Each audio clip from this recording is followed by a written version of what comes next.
Diane Downs, Elizabeth Diane Downs.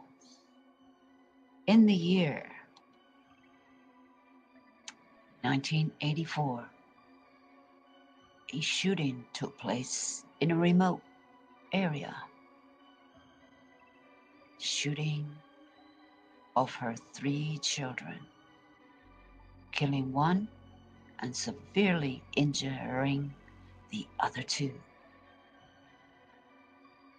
A boy and a girl. Now the little girl, she had a stroke. The little boy was paralyzed. The older child died.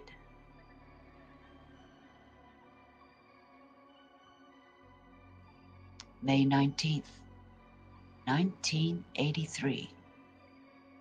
Elizabeth Diane Downs, then 27, a postal worker, drove her 3 children, Cheryl, Christie, and Danny, to a remote road near Springfield, Oregon. She claimed a stranger flagged her down, attempted a carjacking, and shot her 3 children.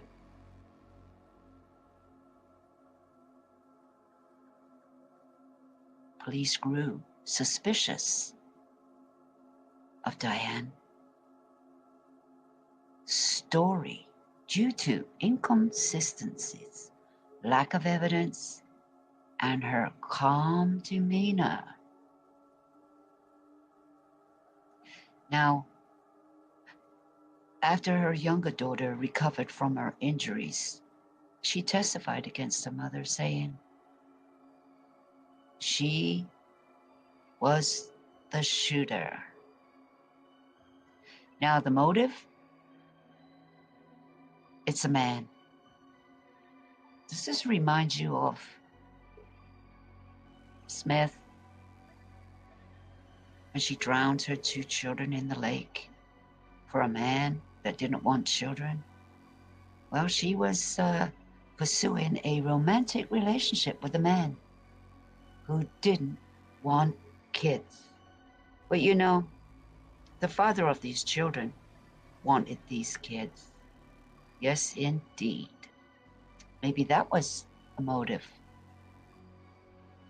Now, in 1984, she was convicted of murder, attempted murder, 2 counts, first-degree assault, 2 counts, and she was sentenced to life in prison plus 50 years.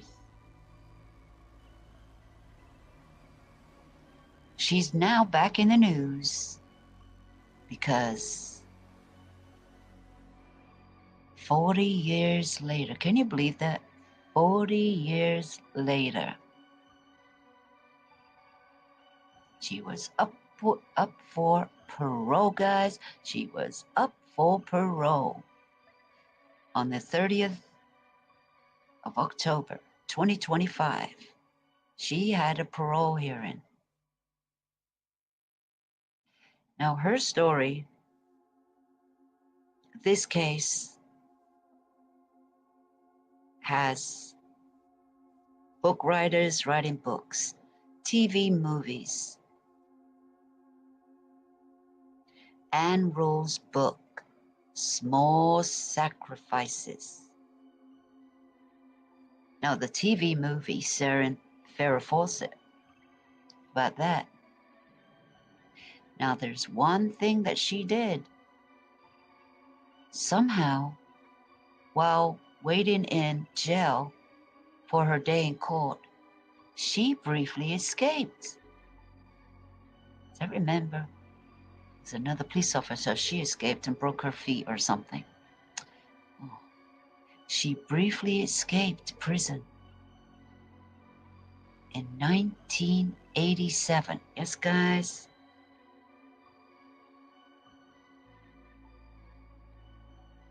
That was in 1987. She was in prison. But I don't think there was much security back in them days. Because maybe she wasn't that much of a risk. Who knows? But you know what? She went to an old boyfriend's house or someone's house and said, hey, I just got out of prison today. So he thought she just got out of prison, right? She served a few days or whatever. I don't even know. But she was captured 10 days later.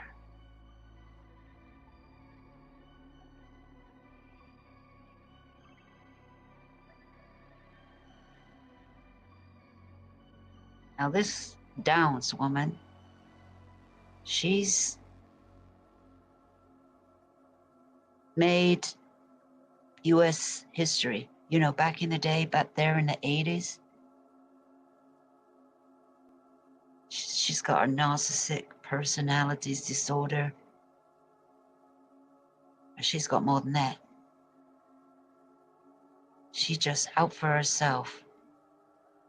Now, her surviving children, if you can remember, were also, they were adopted by the lead prosecutor in the case. That's who adopted. And while she was out, I guess, she got pregnant and had a baby girl.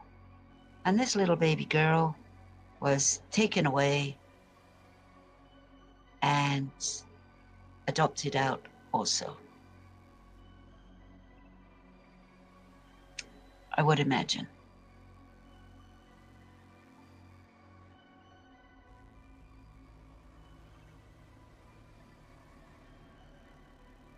Now this case always attracts. And so let's just play a little bit fair use commentary of the news back in the day.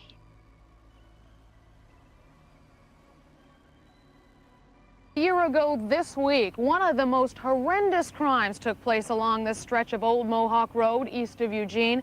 A 28-year-old woman and her 3 small children were brutally shot. Elizabeth Diane Downs says the family was on a sightseeing trip when a shaggy-haired stranger flagged her down and demanded her car. She refused, and the assailant shot Downs and her children at close range with a .22 caliber gun. 9-year-old Christie was shot first, through the hand into the chest as she tried to protect herself. 3-year-old Danny was shot in the back and is now paralyzed from the waist down. 7-year-old Cheryl was shot twice from behind and died on the way to the hospital. Police searched the brush and nearby river looking for the murder weapon. The gun was never found, and neither was the shaggy-haired stranger. Police started suspecting Downs as the culprit. The prosecution claims her obsessive love for an ex-boyfriend in Arizona was her motive. The state says Downs felt her children were getting in the way and preventing a romantic relationship with that former boyfriend. And strangely enough, even the people who knew Downs best questioned her account of the shootings on the night of the murder. Downs' father, Wes Fredrickson. Was there ever a time from the beginning when you first heard that you had any doubts about her innocence? Was there a time when I had doubts? Yes, there was. The first night, as a matter of fact, I had doubts. I felt, well, I sat and I sized up the situation, and I saw at one point that Diane had been shot in the, and everybody knows her as Elizabeth, but Diane had been shot in the left arm, and she's right-handed, and I made the comment to the police department there that night. It looks to me like Diane did it, because the children have been shot in the chest, and Diane has only been shot in the arm. And I says, it really looks like she did it. That really is the thing that spurred them to go and check, to do the Q-tips, run the Q-tips around her finger to check for the powder residue, and to also spray her hands to see if she held a gun. So it was a good thing that I expressed that, and I'm a very open person. If I think that somebody did something, I'm not about to hesitate to say they didn't. You know, I'll tell them that I think they did, and I'd say the same thing again if I believed it. I've had plenty of opportunity to follow, and that's one of the main reasons, I guess, for peace of mind. I've followed through, and I know that my daughter didn't do it. I have been through that night so many times. I've even been through it with my psychologist. It's very hard, it's very tearful. There are a lot of memories that, I don't know. A lot of people, when something traumatic happens to them, they suppress it immediately. I kept those memories because I knew that I was the only person that was going to be able to tell them what happened when we got to the hospital. And when I got there, the first thing I said was, call the doctors. Second. Something about Elizabeth Diane Downs. Me. She's a fast talker. Why would she want to keep those memories like, oh, because I'm the only one that can tell you what happened. Listen, the way these kids were shot, they knew it was coming. And I think they were trying to get away. They were trying to get away. But was it her or the shaggy looking guy that was never found? And how did he get there? And why were you driving out there at that time of night? Do you believe her story? She has no remorse. Absolutely none. But she blames herself for one thing and one thing only. That she took him out there that night. Yeah, that's right. You heard the father. At first, he had doubts because, you know, of where a gunshot wound was. But after that, he believed her. You know, because she's a smooth talker. She gets everybody to believe her. Because in her head, she just believes it herself.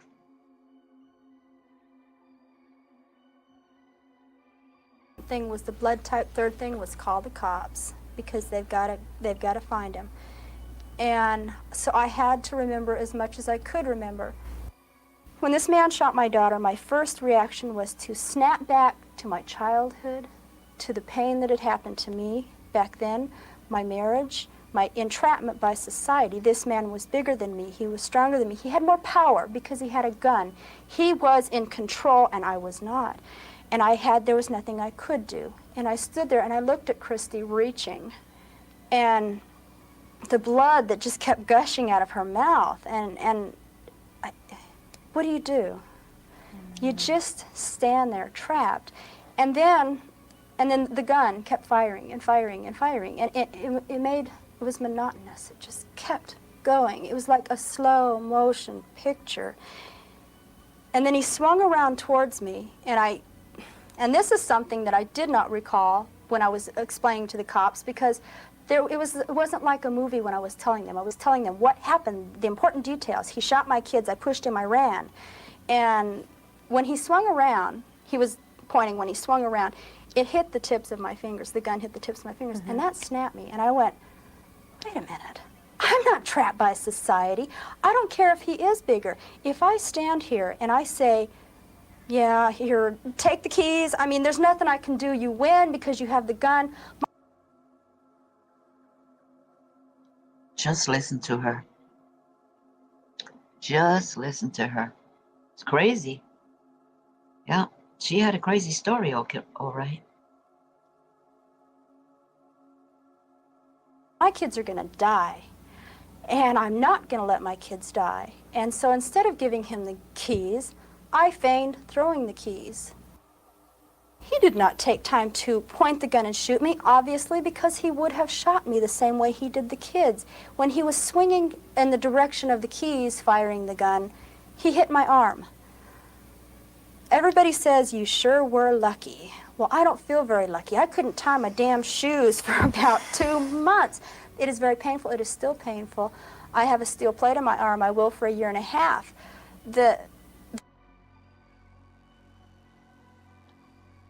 People said she was very lucky. But I don't feel damn lucky because I got a plate in my arm. Yeah, nothing about her kids. Nothing about her kids. The scar is going to be there forever. I'm going to remember that night for the rest of my life, whether I want to or not. I don't think I was very lucky. I think my kids were lucky. If I had been shot the way they were, we all would have died, except maybe Danny. What haunts you the most about that night? What do I see most is blood coming out of Christie's mouth, because that's what I see. I can't see Danny, and I can't see Cher. Sherry was laying on the floor, and driving to the hospital, I don't know the sounds that were made at the initial shooting because I was on the outside, and all I could hear, I can't hear anything but gunshots, and I can see things, you know, that's it. Driving to the hospital, I can smell blood.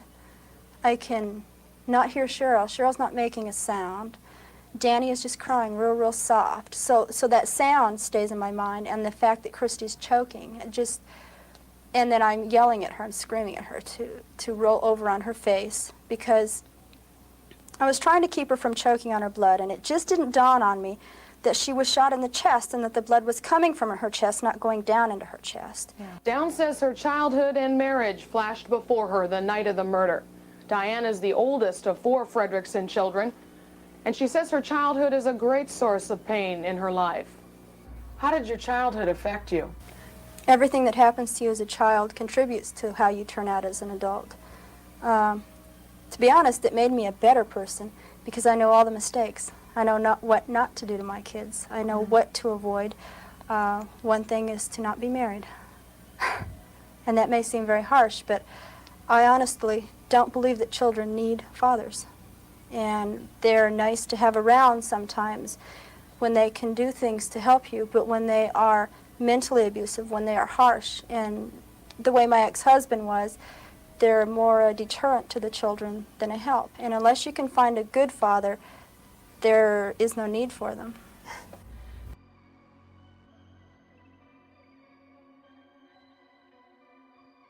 Did you hear that? I don't believe in having fathers to the children. Now, it's either her husband at the time or his ex-husband. But you know, these kids didn't go to the father. They were adopted by the prosecutor. They adopted the 2 children. Strange thing is, the first thing that she wanted to do was get pregnant again. And she needed a man. She needed a man to get pregnant again. Because you know why? They're not going to put me in jail or in prison. I'm pregnant. I have a child on the way.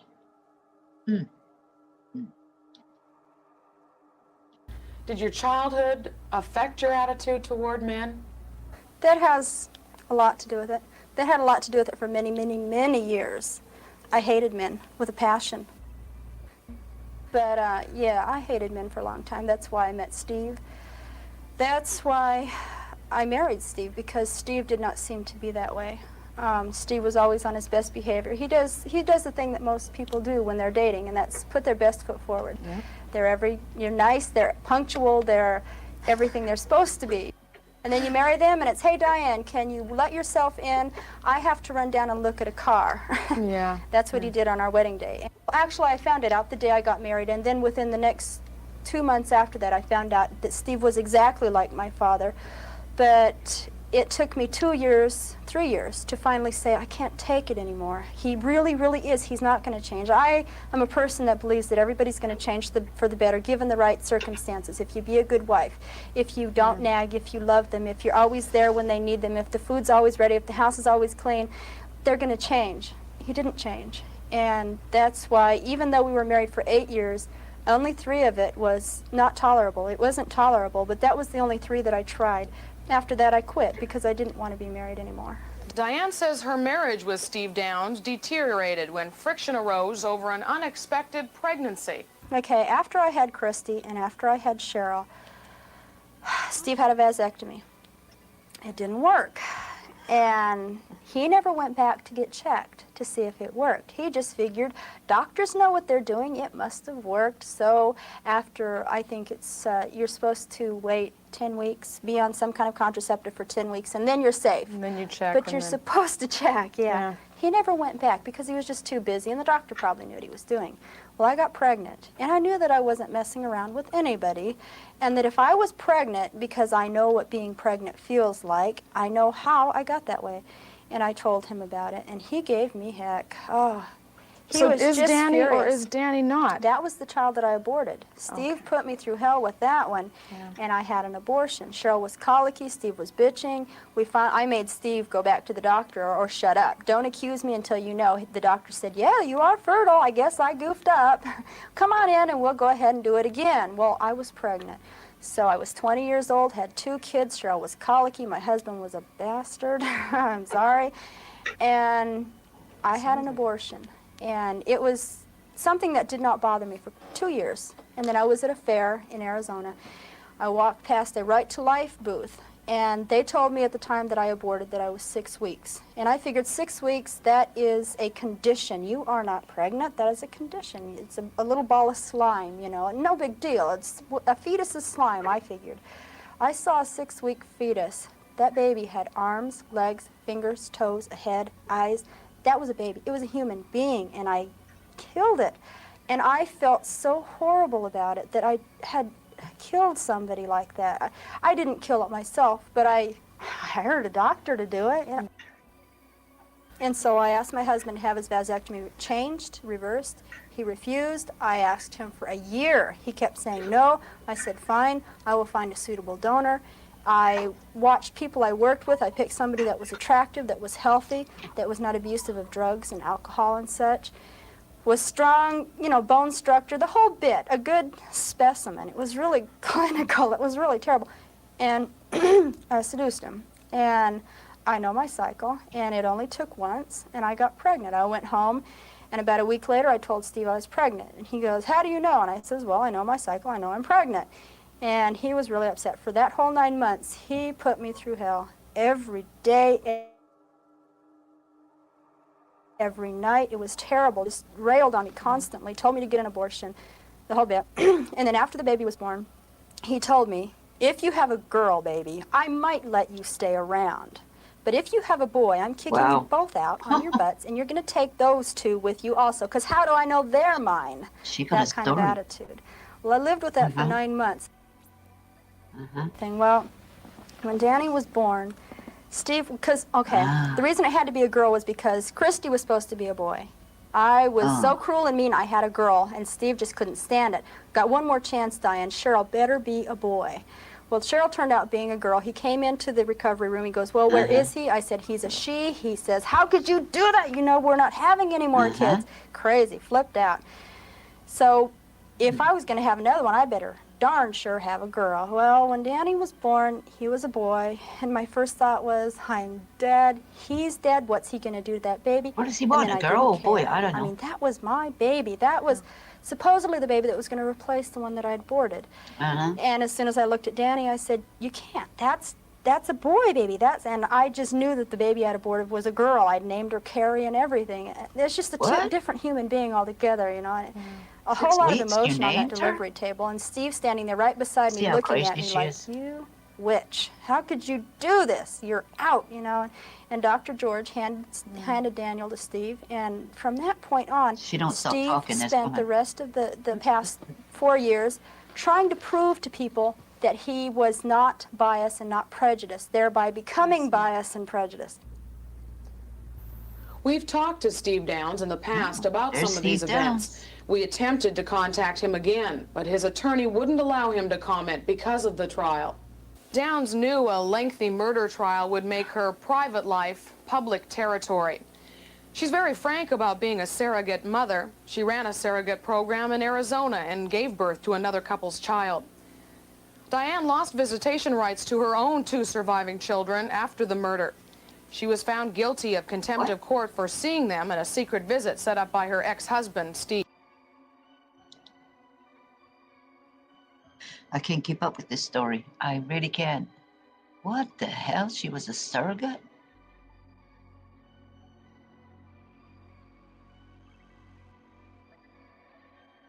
She named the baby she aborted 6 weeks old?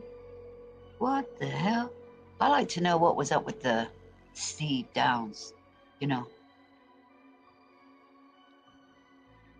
He didn't take them 2 children.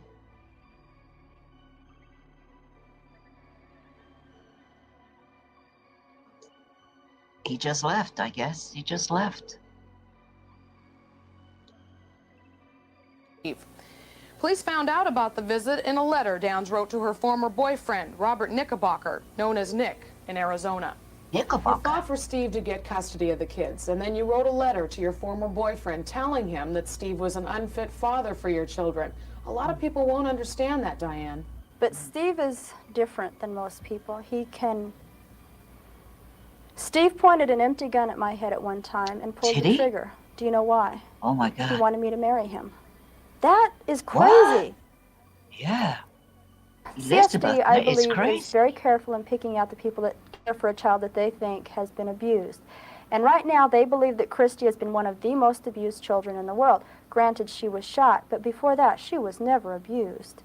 But they believe that that's probably true. And so they're going to put Christie in a very, very good place. And so I know How that can Christie's she in a be good very home. abused? She got adopted. And so I just decided that it was better that Christie be in a safe, in a mentally stable environment rather than to be with Steve. And if I had walked up to Susan Staffel and said, please don't let them go to Arizona, or if I had called Furtick and asked the same thing, they would have sent the kids, or they would, granted, they could not send the kids. They'd make suggestions to the court as to what happens to the kids. And they would have suggested to the court that the kids go merely because I don't want them to. That means Steve and I had a falling out. What better place could they be safe? Not realizing that they aren't safe from Steve even, and emotionally. And so I couldn't just count on them to cooperate with me. They haven't so far. I couldn't expect them to now. And so I had to find another way to tell them. And I know that my ex-boyfriend was a fink.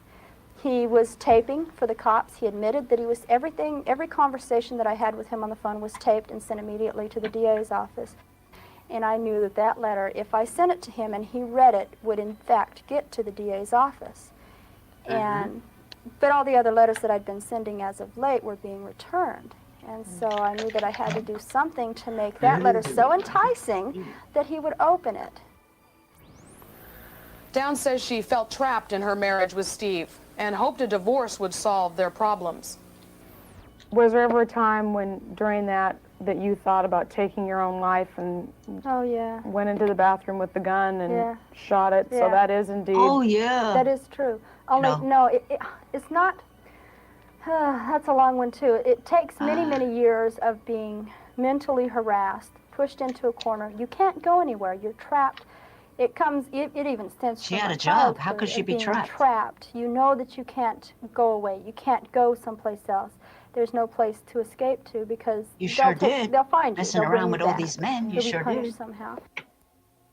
Steve was the same type of person. He was the kind of person that, at nighttime especially, was his best time for fighting, and he would just rail on me, just fight and fight and fight, and there was no way to escape, no way at all. Well, after I got my divorce, I figured I was free of that, and I wasn't. Steve would still come to my house and still do the same thing, and this was 2 years after our divorce, and he came to my house, and I had taken a gun. He had a handgun. It was the handgun that he had put to my head, unloaded and fired, and I took it from him. I swiped it from him, and I hid it in my house, and it was in my bedroom. He was doing it again, and he was getting very, very physical.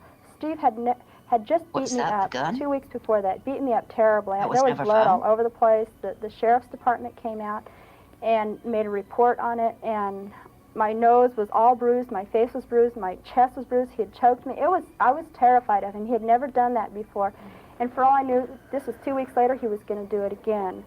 And I ran in the bathroom, and, well, I ran in the bedroom and slammed the door. And he was coming through the door anyway, so I grabbed the gun and I ran in the bathroom and locked the door. And my first thought was, I'll never escape from him. I will never, ever get away. I divorced him, and that isn't even getting away from him. It doesn't matter what I do. I'll never get away from the insanity, except just to be oblivious to it. And I considered shooting myself, but it was a .22 handgun, and Steve had said, you can't kill anybody with a .22. Surprise. There's no way you could kill somebody. You would hurt them badly. And then I thought, besides, my kids need me. I can't die. Then I thought maybe I should kill him. And then I said, same gun, same situation. I would hurt him. He would be furious. Then I'm really going to be in trouble. And so I said, what do I do? How do I tell him I'm serious? The gun went off? Yes, I fired it to scare the hell out of him. I wanted him to know that I was serious enough that if he kept this up, if he kept doing what he was doing to my mind, someday perhaps that would be pointed at a person. Not now, but someday. He had a gun. How did she get the gun from him? I fired the gun, he went, oh my God, and he broke the door down. And I sat there and I handed him the gun and I said, now do you believe me? And he took the gun and he said, yeah, and he left. Broke the door down. According to police reports, Steve Downs and Robert Knickerbocker told authorities Diane left Arizona with that gun in the trunk of her car. The gun hasn't been seen since. That's what I was thinking. Downs kept a diary. It was a form of solace for her. Her journal entries took the form of unmailed letters to Robert Knickerbocker. She wrote of her love for him and the day-to-day events that happened before the murder. But May 19th, the night of the shootings, is blank, except for the date sketched at the top. I don't even cry in front of my family.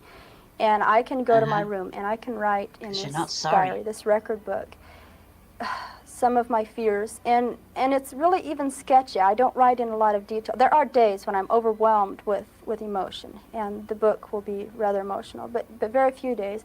It's just sitting in front of the book and writing down little sentences and then being able to cry over it and feel emotionally everything that I don't physically write down. And it's a very good release. It's therapy in a way. It's also a way of keeping a record, because in the beginning so many things were said to me that were denied later. Oh, it's so sad. Have you ever thought of the fact that your writing these things could be used against you or in your favor at any future time? No, I didn't, because I never thought the book would be made public. Police seized that diary as evidence in the case. Downs is now expecting another child. She says her pregnancy takes away the feelings of loneliness in prison. I got pregnant. Wow. Another pregnancy took the loneliness away.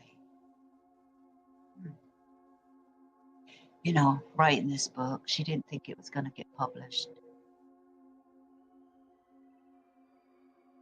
Oh yeah. She was writing the book because she thought she was going to be free.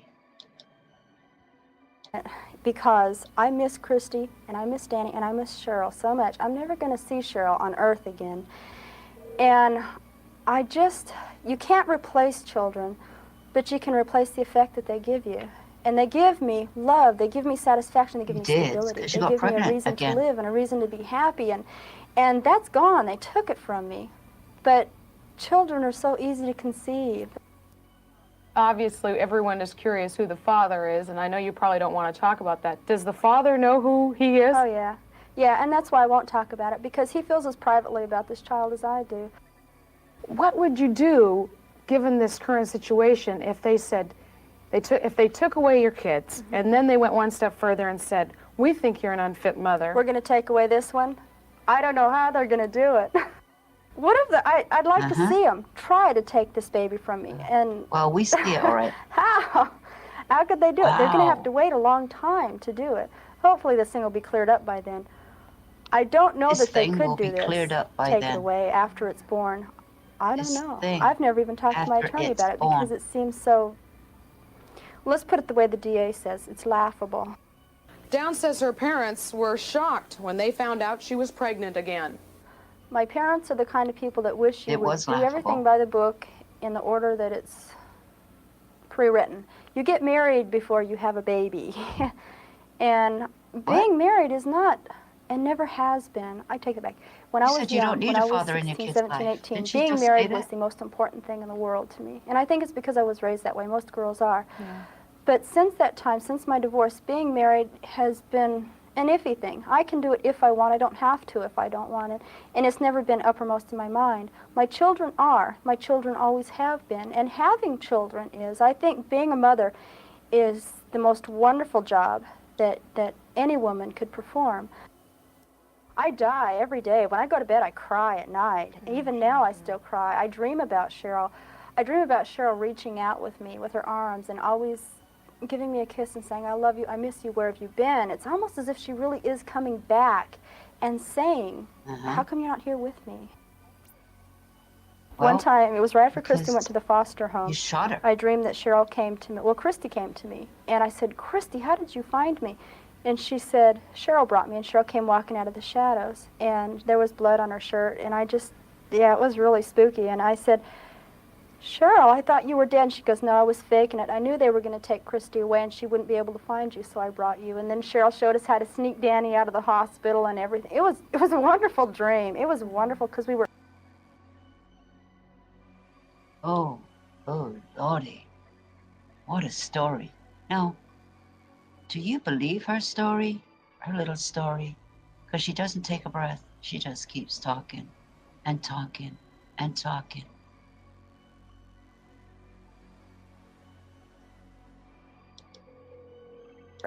We were the Four Musketeers, and we were together again. But anyway, my dad knows how much I was grieving for the kids, and so he couldn't very well condemn the fact that I was having a child, because it's, like I said, it's not a full replacement. You can never replace a child. I tried to do that with Danny. Danny was a replacement for a child that I had aborted many years ago when I was quite young and foolish. And I found at that time when Danny was born that he is a person in himself. You cannot replace a child with a child. They are individuals. And this child is not to replace Cher, never. Cheryl's always going to be with me. How could I replace her? She's still here. But it's somebody to keep me company until Chris and Dan come home. Somebody that I can love and feel and talk to. It's not like you're talking to yourself anymore. There is somebody there. And that's all this is. And so my dad couldn't really condemn it, even though he doesn't condone it. Over the 9 months that passed without an arrest in this case, Downs lived with her parents in Springfield. Police reports claim Downs has changed her story about what happened the night of the shootings. They say she gave several different stories about the man who shot them when talking to her former husband or ex-boyfriend. Downs claimed afterward that 2 men were there the night of the murder, and they knew her by name. We asked her about those allegations before those police reports became public. Did you remember that there was more than one person there that night? I mean, long after? No. That is another thing that I suppose if you listen to the different tapes that were made, tapes by my ex-boyfriend, tapes by the sheriff's department, you would understand a psychological pattern that was being built up. It's something that I did not even understand at the time because, first of all, I trusted the cops. And even though I didn't trust the cops, I was forced into a position of saying they're the only people that really can help me. They're the only people that will try to find the person that did this. And you're trapped in a position of having to trust somebody even though you don't know if you should trust somebody. Downs also says the children were shot inside the car. But police reports claim high-velocity blood spatters were found on the outside of the car, on the passenger side. The police found blood on the outside of the car. Could one of the children, perhaps Cheryl, have fallen out of the car on the passenger side? The DA has come up with this idea that somebody was shot on the outside of the car, on the passenger side of the car. I was on the driver's side of the car when I was shot. And that's why it was so, it was planted. And it just seemed, I mean, it can't be real because they talk about blood spatter. And when they say spatter, I think something being shot out, like the blood spatter in the car. You know, it was so uniform, it was so regular, same-size droplets spread evenly in a pattern. And when they say spatter, that's what I thought of. And we saw pictures of this so-called spatter. It's drops. When they took the kids, they took Chris and Cher out of the driver's side of the car. And it's blood droplets It's when they picked the kids up and carried them over the threshold, there is blood dripping down the side of the car. But May 19th is an evening that will not be forgotten by the survivors. But the thing that really, really haunts me the most is not even the sight and the sound. I mean, the sound and the smell are fading. But at night, when I close my eyes, I can see Christie reaching her hand out to me while I'm driving, and the blood just keep coming out of her mouth. And that, maybe it'll fade too with time, but I don't think so. That haunts me the most.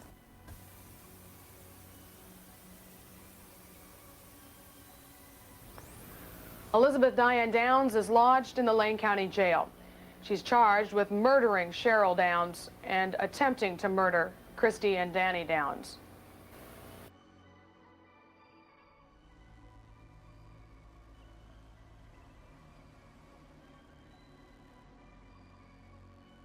That was one of her interviews.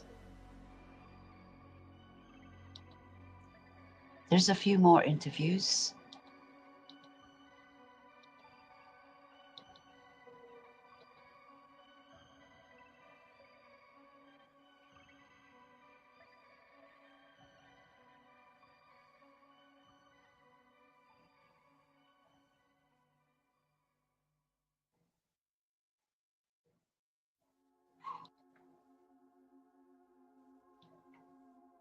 I don't know.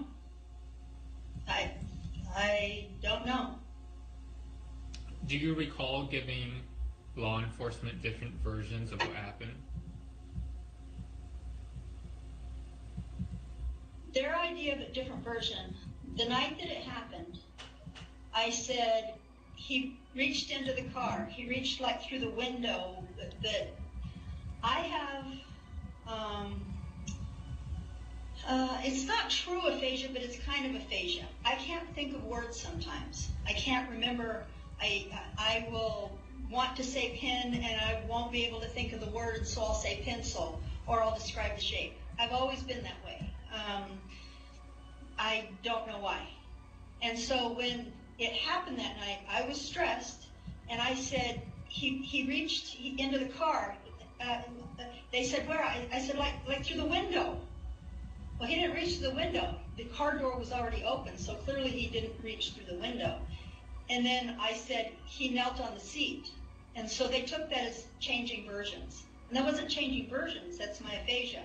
That's my inability sometimes when I'm very stressed not to remember names or items, not to remember the name of something.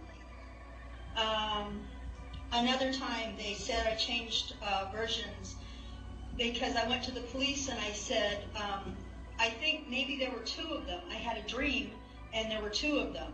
And maybe the dream, you keep telling me I have lapses of memory.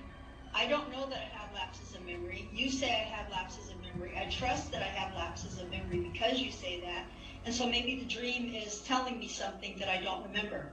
They call that changing my story. And it wasn't. I was simply trying to, I need to stop trying to help people is what I need to stop doing. Wow. But anyway, I was trying to help them. Okay. I recall reading that one of your children testified that you had shot them. Christie.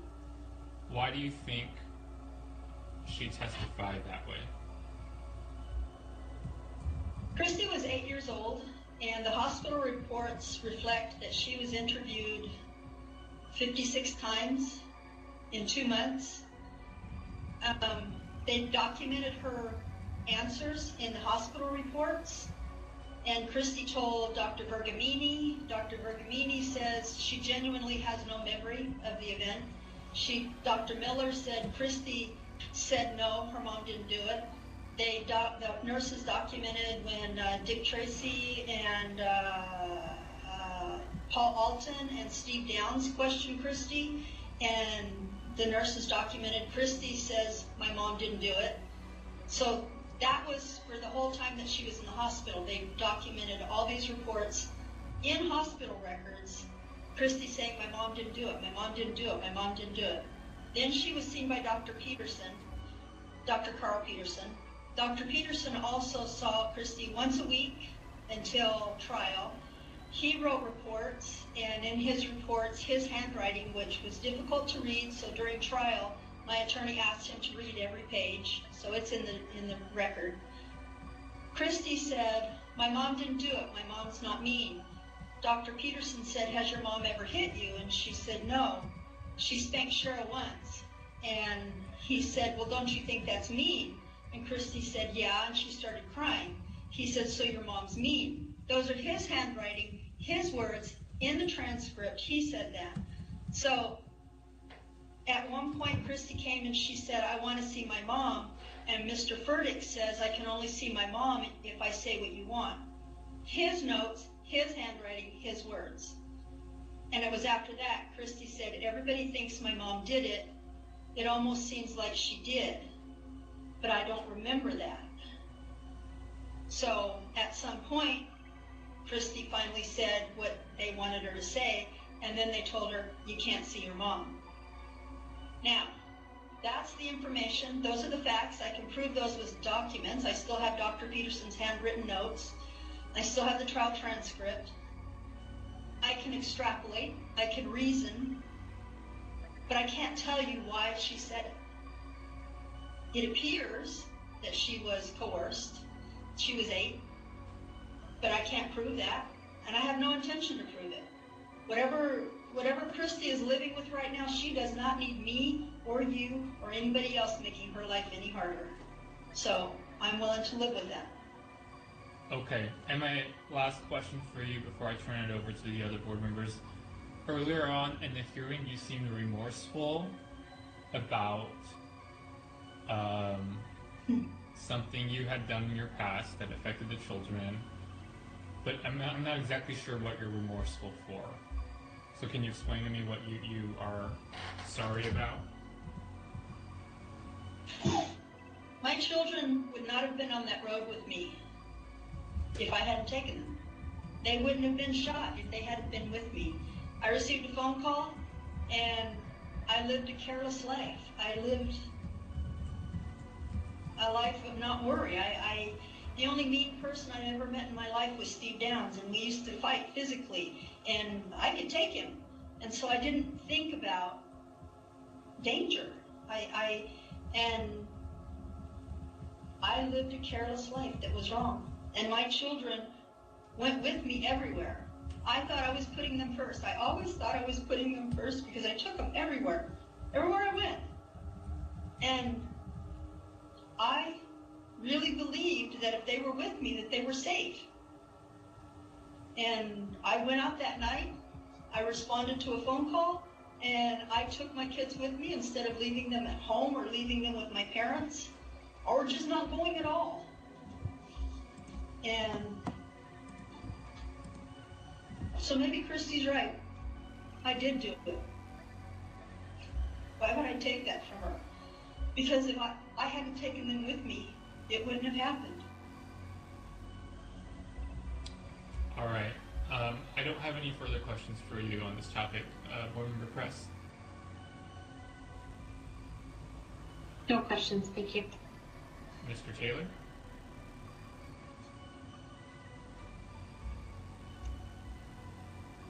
I don't have any questions. It's difficult when it was down when you communicate that you never committed the crime, and so it's hard to ask questions about the crime itself. And the only question I really had was the various stories that you told afterwards. It didn't seem like you were confused when you told the stories, because I wrote in my notes that you said that there was a bushy-haired man that did it. Then I read that there were 2 men wearing ski masks. Then I read there was a guy in a car that you were flirting with, and you decided, or the 2 of you decided to pull over and talk, and then you had some marijuana in your trunk, and the plan was to smoke the marijuana together. So I presume all this was going on while your kids were sitting in the car, and then the individual who you're I think she's smoke going the out there marijuana to meet a with man. must have seen the gun in your car and grabbed the gun, and everything went down. She had a gun in her car. Which of those stories is true, if either of those? I told police that a man with a shag haircut attacked us. They said bushy-haired stranger, which my attorney later told me bushy-haired stranger is a code word between the police of fake. So I didn't know that. That's how the bushy-haired stranger name got attached by the media. The last one that you're referring to, the ski mask, 2-minute ski mask, that was my dream. I dreamed about that, and so because the police kept saying that I had lapses in my memory, that I needed to think about it and fill in the blanks, I assumed that my dream was that, filling in the blanks. The last one that you're talking about, I did not say that. That is a letter that was written on November 7th, 1984. And it was written while I was still in county jail, and it was mailed from the prison. I guess it was mailed from the prison. I have no idea. There was no envelope with it. There was a letter. I did not write this letter. That's it. It was a letter that was mailed. What I was going from was what was in the original PSI. It had nothing to do with years later pertaining to letters, written from the prison. That could not have been in the PSI.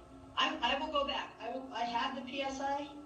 I will take the time and I will go back and I will look at that, because that is not in any PSI. That was written November, that PSI was written in August of 84, and that letter was written in November of 84. November 7th of 1984. At least that's the date on the letter. I don't know when it was written, but it wasn't written by me. So possibly that was before your sentencing, so it probably was included in there then. Well, sentencing was in August. Maybe it was in the 1987 PSI. I didn't write the date down in my notes. That could be true. Okay, there were two different PSIs, so maybe it was in that one. And the last question I have is there any validity to the fact that at the time of the crime, you were involved with a married man who did not want any kids, and so you had the kids murdered so that you could be with him and be rid of the kids? I was involved with 3 married men, and I don't imagine any of them wanted the kids or me. They were married. So that's what the state used, because they couldn't find any other motive. We had money, we had cars, I had a job, I had more money coming in. There's no motive. There was no reason for me to shoot my own children. And so that was the state's motive. That's what the state said.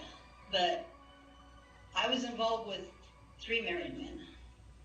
Told you, I lived a careless life. I was very careless. And my final question, just kind of a blunt question. 3 married men. Did you 3 affairs. Oh, they didn't want my children. Were you involved in the planning of someone? They were married already. Oh, well, Neither. you knew that. I did not shoot the gun, nor did I plan for anybody else to shoot Just the a gun. who. At all. And what type of remorse do you feel now regarding the crime that happened? Remorse. I have, and I don't, it's like I said, if my children were here, it would be, how do I explain to you remorse? I have self-contempt, self-loathing. I'm angry at myself. I wish there was some way we could to have a do-over so that I can make better choices than I made last time. But none of that's going to change anything. And my children, this is my remorse. I want my children to be able to look me in the eye and tell me how they feel. They should have that right to do that. They should have the right to say, I'm angry. They should have the right to say, I'm confused. They should have the right to ask questions and make statements. My remorse, I'm sorry, but it's more than that. They have a right. I have questions about things that don't matter nearly as much, and I want answers. Could you imagine being sleeping, and the next thing you do is you're crying and you're in pain, and you don't understand what's going on, what's happening. It smells awful. It smells like copper because of the blood. It smells like gunpowder, which they don't even know what gunpowder smells like. I didn't know what gunpowder smells like. And they're riding in a car, and they're confused, and Mom's not making it better. And I'm driving the car, and Danny's crying, and Christie's choking. They have a right to ask why. They have a right to know. They have a right to demand answers. They have a right to be angry. They have a right to scream at me. They have a right to do, Mom, you were the mom. You're responsible. How could you let this happen? They have a right. Remorse doesn't even cover it. Remorse is, there's no word for it. There's no word. It's just emotions with no word. It's a wishing you could get in the time machine and go back. It's wishing. Maybe that's why I fight so hard and I listen to all these crazy things, because I need answers. I need answers. Because someday, the time will come someday when my kids are going to look at and they're going to say, why did this happen? And I don't have any answers. Maybe that's why I listen to the crazy people. Maybe because maybe somewhere in there, there's just a kernel of truth. Maybe the FBI can tell me something that I can say, oh my God, here. Now I can show you. Remorse is such a dumb word. It doesn't cover the way I feel. Maybe that's how other people feel. It's not remorse, it's regret, it's grief, it's sorrow, it's rage. It's self-loathing. It's hatred for people I can't even find. It's an unending hatred for someone I can't even find.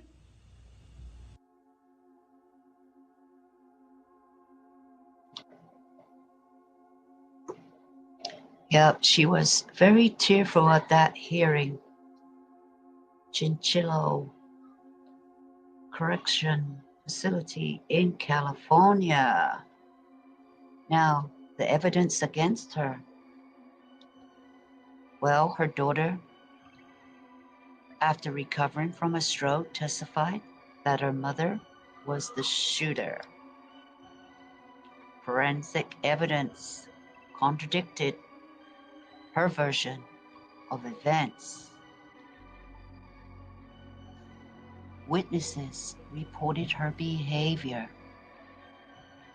disturbing.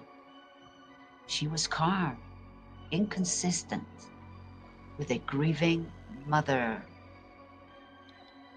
Now, the ongoing denial.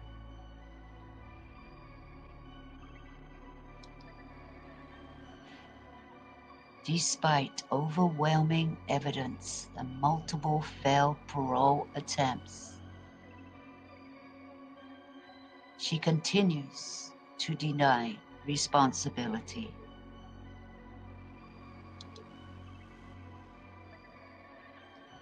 Her most recent parole hearing just happened on the 30th of October 2025. She again stated, "I did not shoot my children."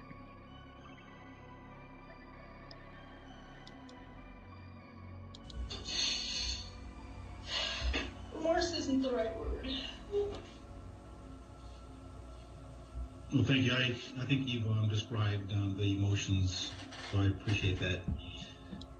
That's all I have, board member Shute. Thank you. Ms. Lowry?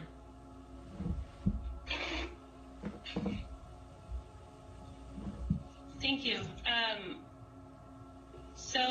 I'm trying to, one moment please, Ms. Downs, I'll give you a moment to collect yourself. Here we go, okay.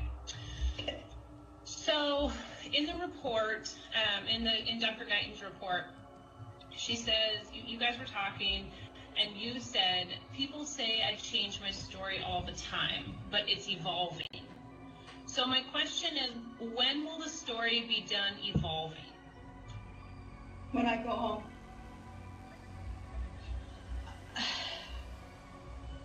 As I said earlier, I want to know why.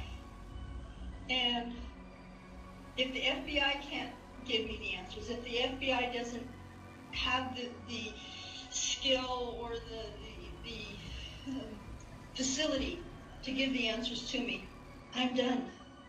I spent 37 years allowing people to torment me with lies, truth, half-truth,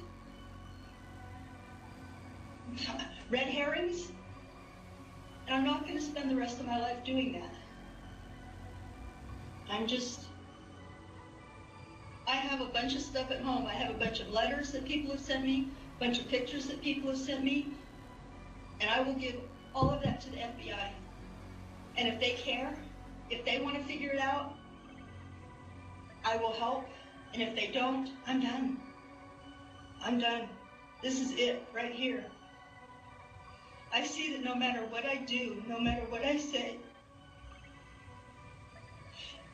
it isn't going to bring Cheryl back. It's not going to give Danny his perfect body back. It's not going to give Christie her peace of mind back. Even if I found him, even if I held him up and said, here, this is the reason, it won't change anything.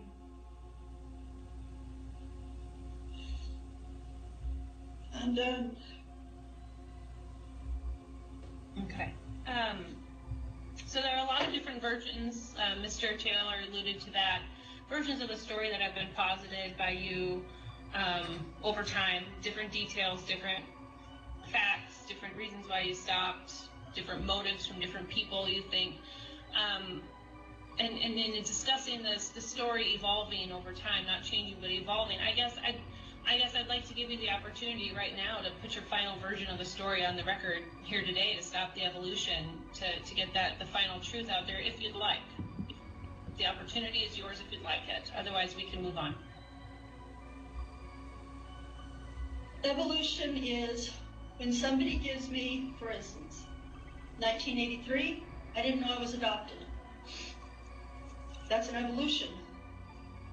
Did that matter? I write to the FBI, to FOIPA. They have a file, but they don't say what it is. Evolution. All of these are nuggets that may or may not mean anything. Maybe they do, and if they do, then the story's not finished. If they mean nothing, then the story was never written. So I can't give you a final version, if that's what you're asking for, because I don't know. There's still so much left unsaid. Sorry. Okay. I don't know how it ends. I only know what happened. I only know what I saw with my own eyes. And past that, everything else is just probably red herrings. So after 37 years of analysis, research, questions, everything that you've gone through trying to get these answers, the ultimate question, if this wasn't you, then who? In your heart of hearts, who do you think did this? In my heart of hearts?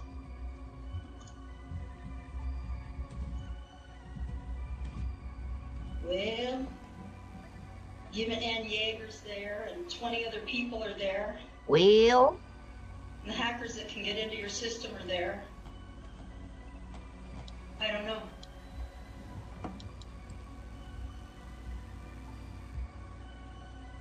I don't know.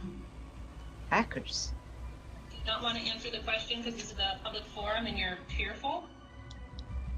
Not fearful for me. Yeah.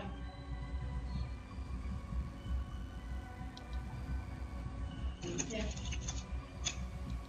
So 37 years in custody for a crime that you claim innocence for. Do you view yourself as a victim?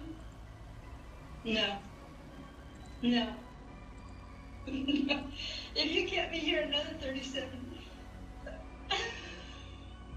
if you kept me here another 37 years, it wouldn't even balance what my kids have lost.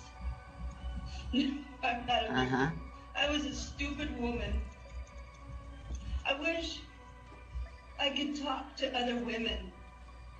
Nobody listens. I was stupid. Well, I wouldn't. If somebody had told There's me, plenty I of wouldn't have listened. women in prison. That the hell do you think you playing are? around, that living a careless life. I wouldn't have listened. So. You know she was I don't even adopted. know how to make amends. She said she was adopted.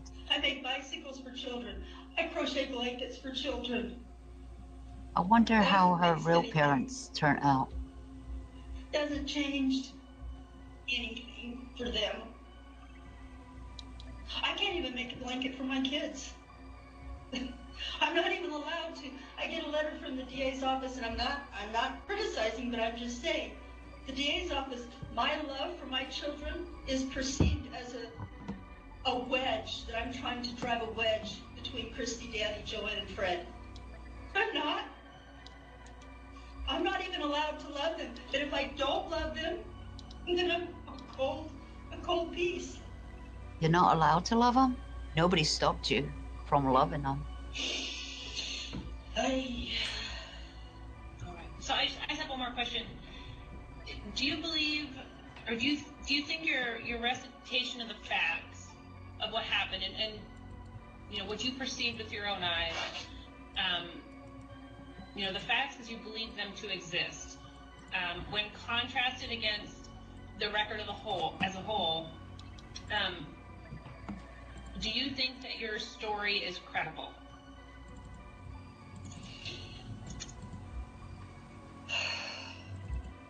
Well, I know it's credible because it happened. I saw it. I was there. Do I think it's credible to other people? No.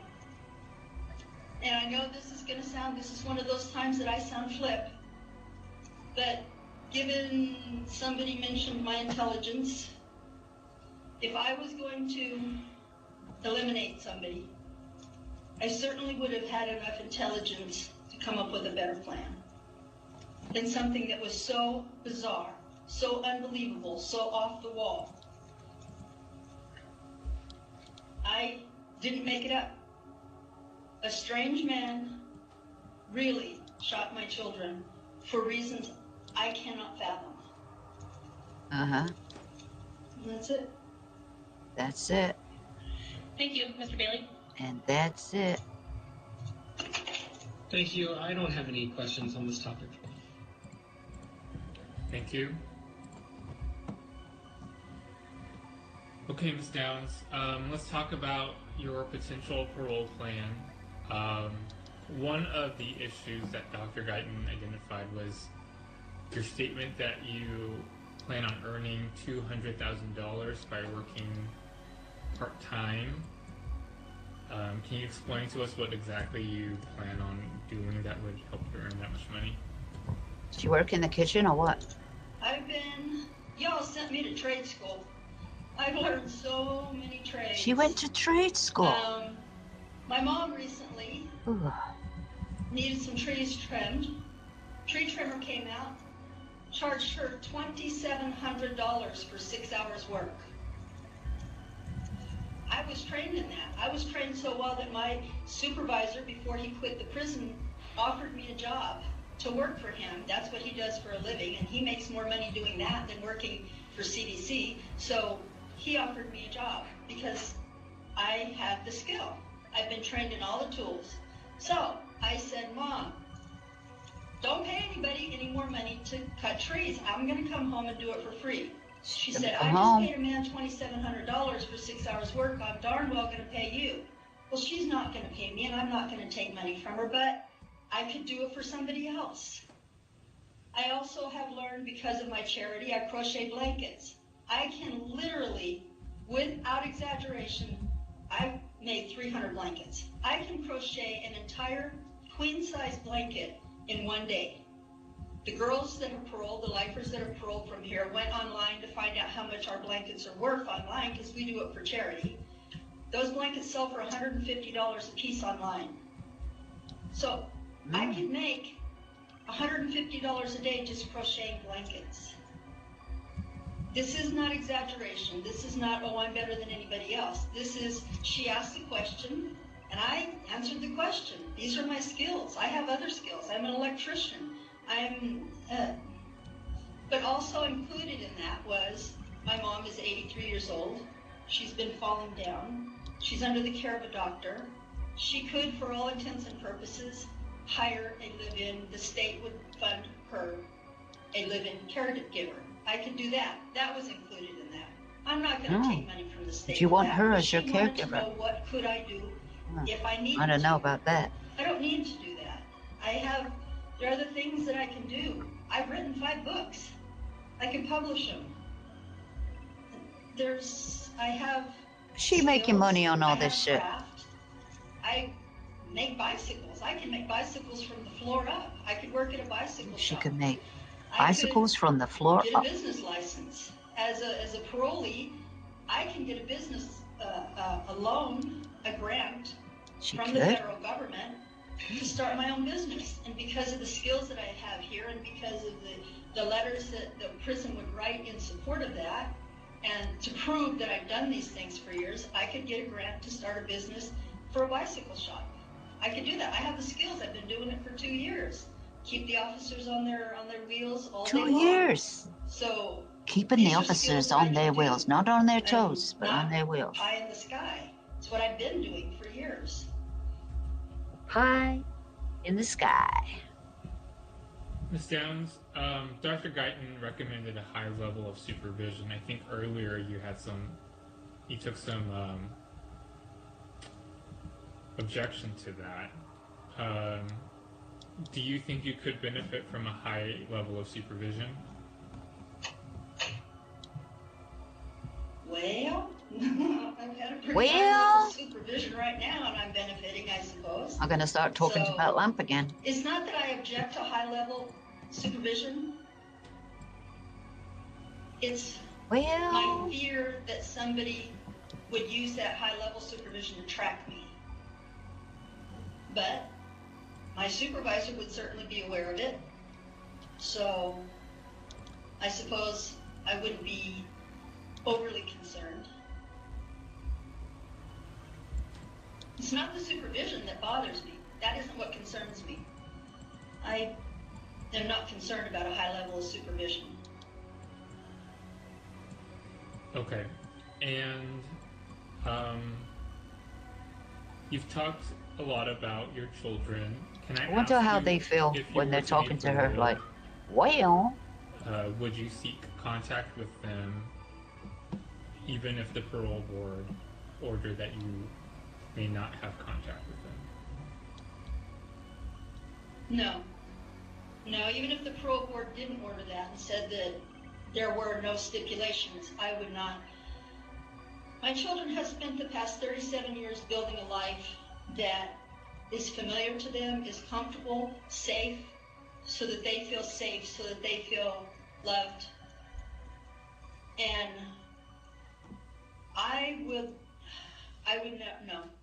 not try to seek them out. I would not email them. I would not phone them, text them. I would not try to contact them in any way. And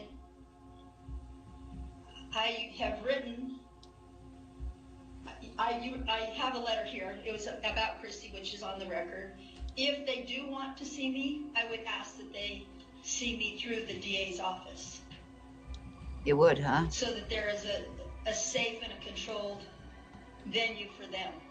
If they ever want to scream at me, if they want to just talk, if they want to cry, whatever it is that they want to do, I would ask that they contact me through the Lane County District Attorney's Office. Okay. And one more thing that the doctor recommended was social skills training. Do you think you need social skills training?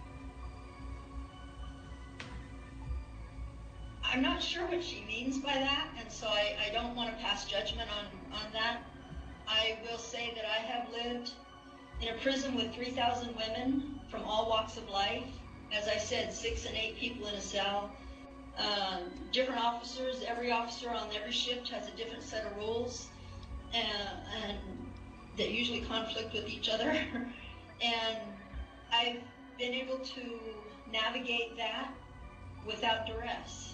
So I don't know what kind of, I wish I could talk to her and find out what she means by social skills training.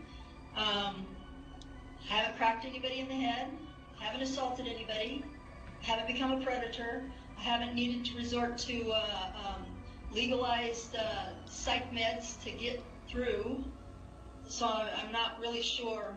I don't know what until I know what she means by socialized training, I don't know what you're asking for. I don't know what is on the table. So I don't know how to respond. Okay. Those are all the questions I have for you about your parole plan. Thank you. Ms. Crest, do you have any questions? I do. So you mentioned just moments ago that you've written 5 books and you could publish those. She's writing 5 books, guys. I was curious about what the content of those books is. Each book was written for each of my kids. They're fantasy and science fiction. Dragons, trolls, Valkyrie, whatever. Every book has a different style to it, depending on for each child. So it's not about the case. It's not about prison.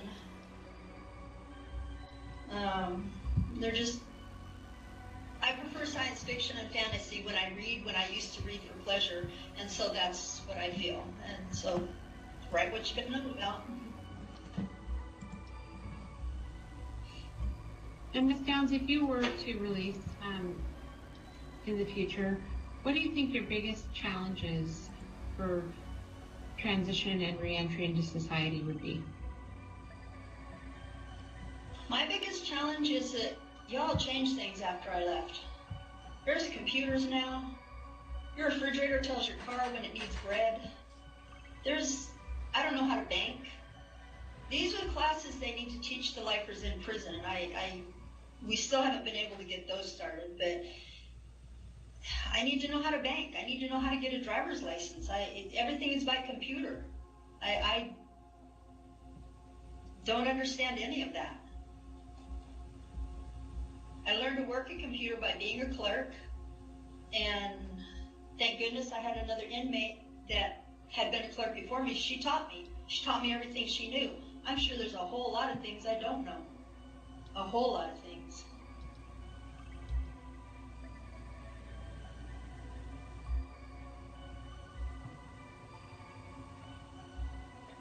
And if you were to release, where would you see yourself, let's say 5 years post-release? How do you think your life would be progressing at that time? I'll be 73. Probably going to need a cane for sure by then. Probably still doing volunteer work. That's my goal, is to do volunteer work. My dad passed. and I have an inheritance, and 2010, the parole board told me to save money. I saved money. I've got money saved up. So that's enough to get me on my feet to start with. I'm dead serious about the crocheting blankets. Y'all just don't know how much money's in that. So, and it's something that I do quickly and I do it well. Well, so you just said there's lots of money in it. Make up your mind. That. And it's something that a 73-year-old woman can still do. But I also would like to volunteer. When I first got my job refurbishing bicycles, I cut a check and bought a whole bunch of parts because we don't get very many donations. So I bought a bunch of parts, lots of seats, tubes, tires, things to make the bikes new again, paint so the bikes would be new again for the kids. And when I cut the check, Mom said, "What are you doing?" And I told her, and she goes, "Oh, we have a whole bunch of those bicycles at the Salvation Army." And I said, "Mom, we could go get those bikes, we could refurbish them." She says, "Okay." So that's charity. You can't sell those, but you can take them. What we do here is we take them to the poorest schools in the neighborhood. We take them to the poorest of the poorest schools. These are kids that'll never have bikes. And so Mom and I already talked about, I can refurbish the bikes.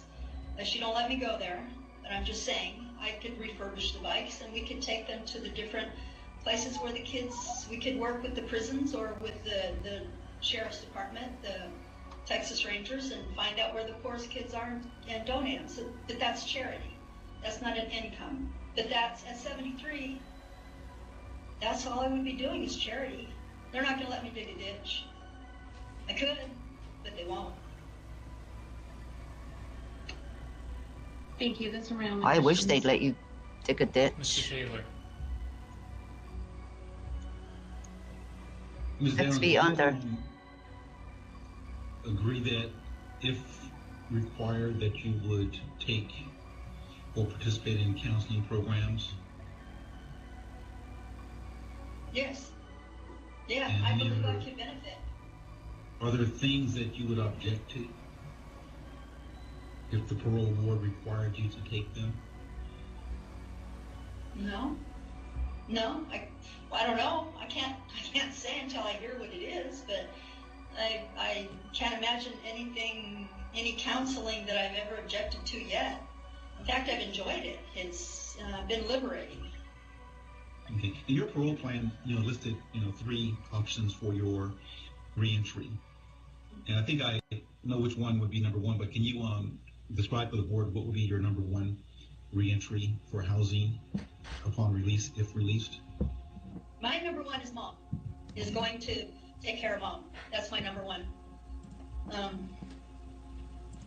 Number 2? Yes. Number 2, Mom, the Veterans you're not a mother Transition anymore. Here For Christ's sake. Monterey. They have accepted me last year, 2 years ago, I guess. No, it was last year. They accepted me. They said, all we need to do is know what day to come pick you up. So I went through all the procedures. They also have the self-help programs that you talked about. They have 50 She don't stop talking, does she? volunteers that they teach the classes and different things. So they do have those programs that you were talking about right there on the base. It's on the Fort Worth base. I'm familiar with the base. I think that would be an excellent program for you because of their success rate. Yeah, 100%. And the fact that, it was discussed earlier that you need those social skills. And obviously being incarcerated for 37 years and living in a living situation with other women is not the same as being out in society. And so those social skills are skills that you'll need to navigate society. So as you said, the world has changed. And I think that going through from what I understand, it could be a 24-month transition period if you were to be housed there. Doesn't mean you couldn't communicate with your mother, but I would, if you were paroled, I would highly advocate for making that your number 1 choice. I would be agreeable to that. I would not be opposed to that. I think that there are, your screen's doing things. Okay, I think that there are benefits to that. There are military men and women that they're already structured, and they have been living in the real world. So yes, I agree. I think their program would be beneficial. And just one comment. You said that you would not seek to communicate with your children unless it was approved by the authorities and your kids agreed to it. I would also take that a step further. You talked about books that you could publish and that the books were based on your children. And I don't know, since they're science fiction, if your children would be named in those books. Sometimes even when names aren't given, by the fact that they're written by you. Yeah, no. Okay. No, they would never. Nobody would ever recognize any of my children in the books ever. No. Okay. No. I just want to make sure that if your kids read them, that they would not recognize themselves. No. No, because I wanted to make sure. I went through all the books to make sure. No, none of them would even parallel them. I didn't write the books about the kids. I wrote the books for the kids because I want to publish the books and designate the money to them. So the publishing house would send the money directly to them, not to me. So when I said write the books for the kids, I didn't mean that they were about the kids. It was for the kids. Okay. Yeah, my comment was going to be it's a slippery slope. Yeah. And so just be careful, if you were to go down that road, that your kids, if it's important, that they were on board with that. Yeah. No. It's not about them at all. And that's why I'm like, no, there's nobody in the book that even resembles them. So, okay. No. Thank you. That's all the questions I have, Board Shoot. Ms. Lowry? So, Ms. Downs, earlier you and I talked about your fears for safety on release, for yourself, for your family, for others. We talked about, your admitted paranoia surrounding those fears. So my first question is, what is your plan to deal with those fears when they crop up inside of you if you were to be released? Okay, do you see my demeanor changed after Mr. Taylor said that he preferred the military base? I smiled because as much as I want to go home and take care of Mom, I believe that if I went there first, that would make my mom safer. So that immediately gets rid of a whole lot of paranoia right there.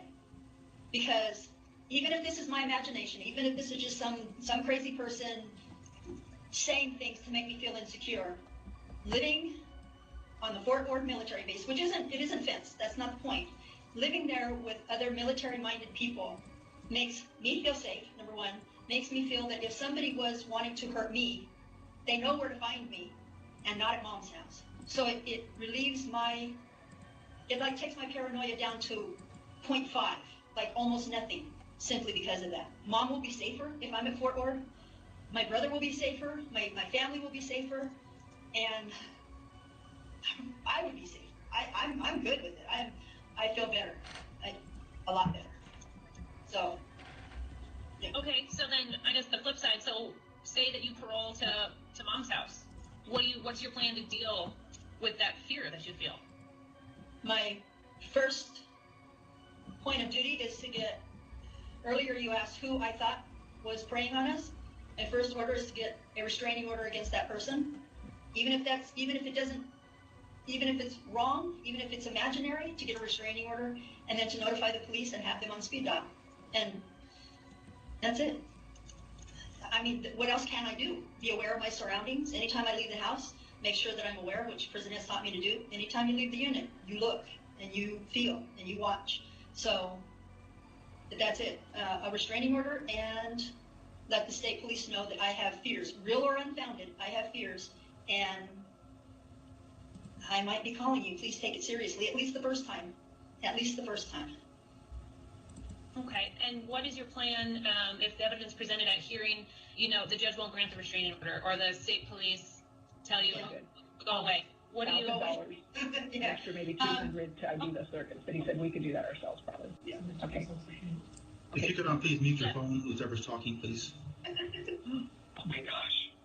It's okay, we didn't hear anything. Somebody leaned on the button, I think. I'm muted myself. Okay, so I'll ask the question again. So what's the plan, if you're not granted that restraining order, if the state police don't help you, how are you going to handle those feelings inside of you and that fear? What are you going to do? Well, the feelings I will get counseling for anyway, no matter where I am. So counseling, definitely. I think as time goes by, if nothing happens, which would be awesome, then it will resolve itself in time. I mean, if my fears and my paranoia is based on provocation and the provocation stops, then there you go. Mom has, the only phone number anybody has is a landline, and at Mom's house. And Mom says the day I come home, she's getting rid of the landline. So we can't have phone call provocation. Mailbox provocation, it will go straight to the FBI, complete with fingerprints and DNA. So that also would make me feel secure. And because even if nobody's doing anything, just like it's the illusion of evil, maybe there's the illusion of good. And they can all just, and then, but I don't have to. My frustration in here is my hands are tied. I have no access to finding out if this is true or not true. And so I have no way of knowing if anybody's doing anything about it. For all I know, the FBI is. And they're not going to tell me anymore that I'm going to give a name to the people right here. So, but once I'm out and I have a visual and I sit in the office with an FBI agent and he goes, Miss Downs, really? Come on. Maybe that will make me feel better. But for sure, psychological counseling, for sure. Thank you very much, Mr. Bailey. Thank you, but we've covered in this topic what I was going to ask.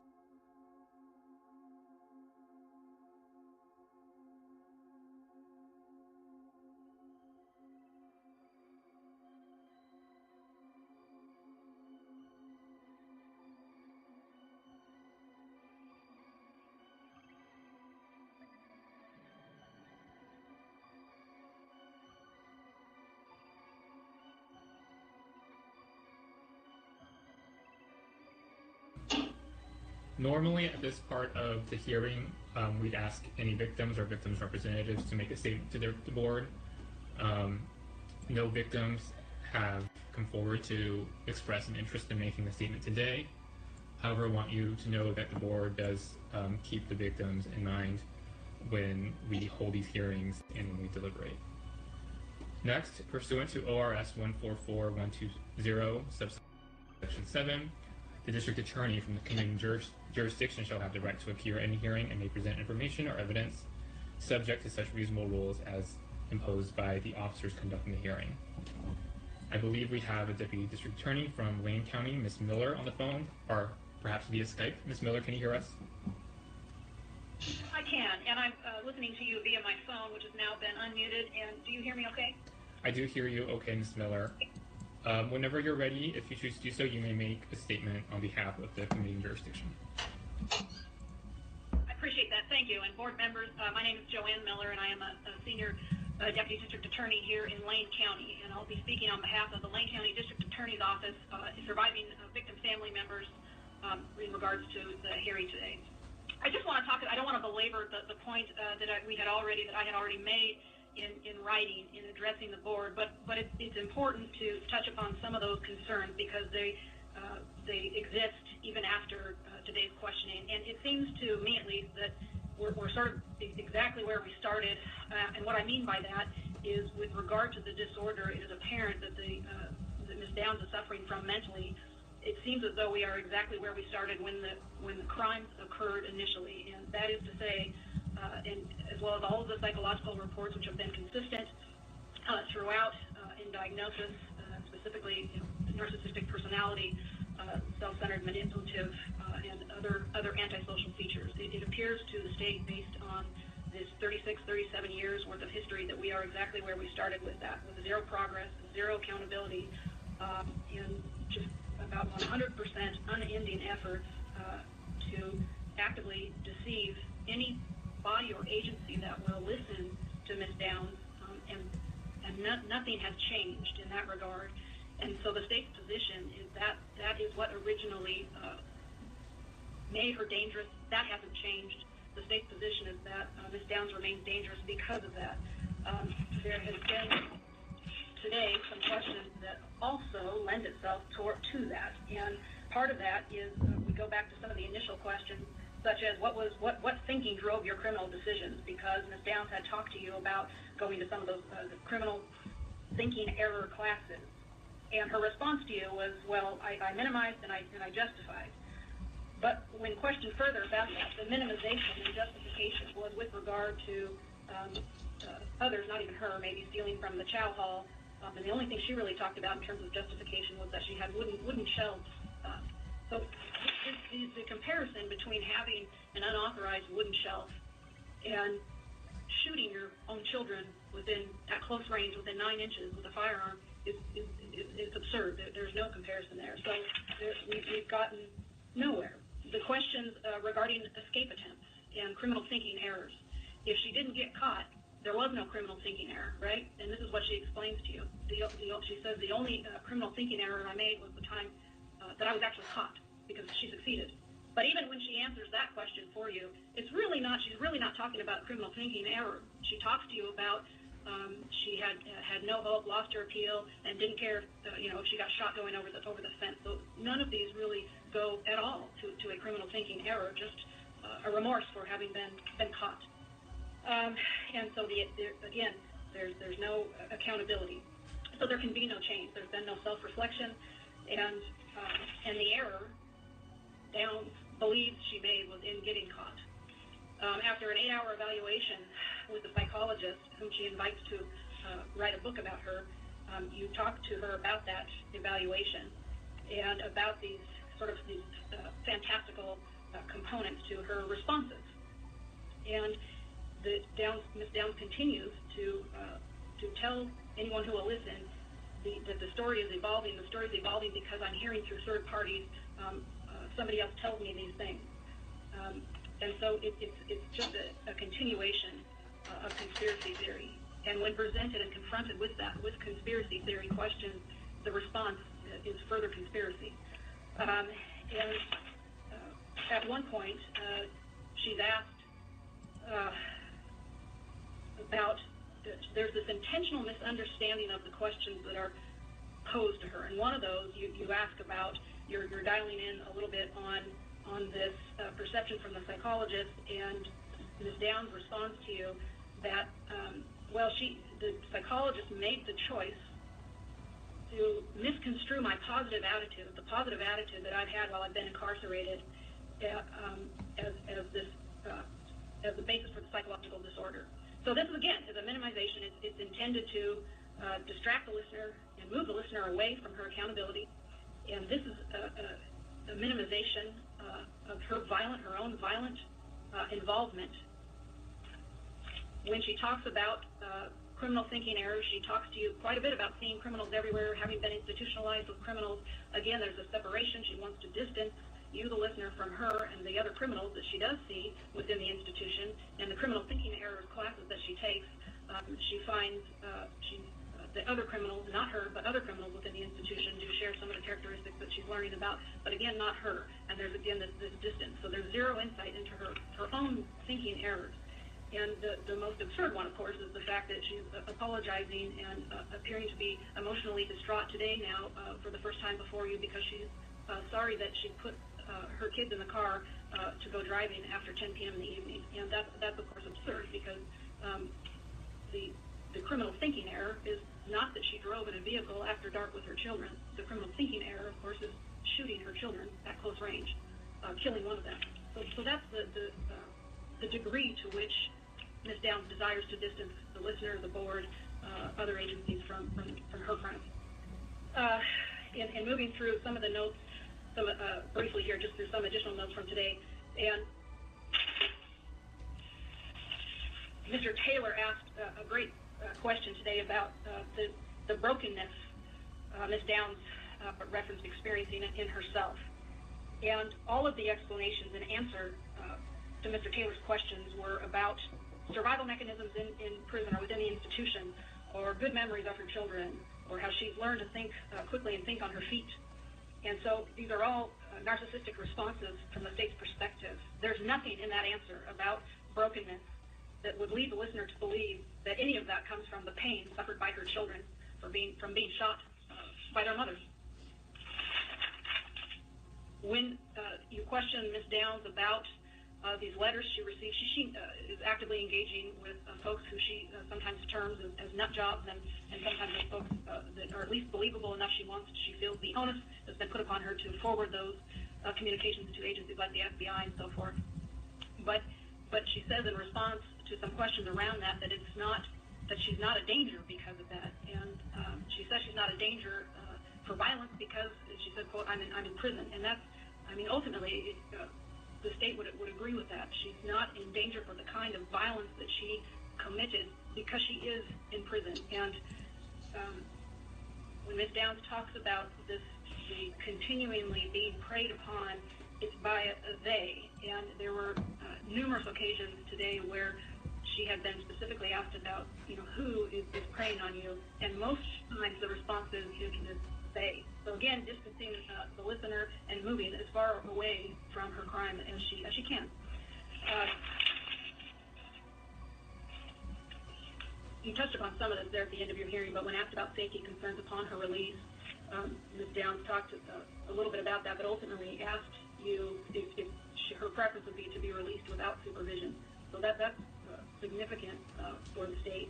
And again, the response when you ask her why, it's because she learned to be paranoid within the institution.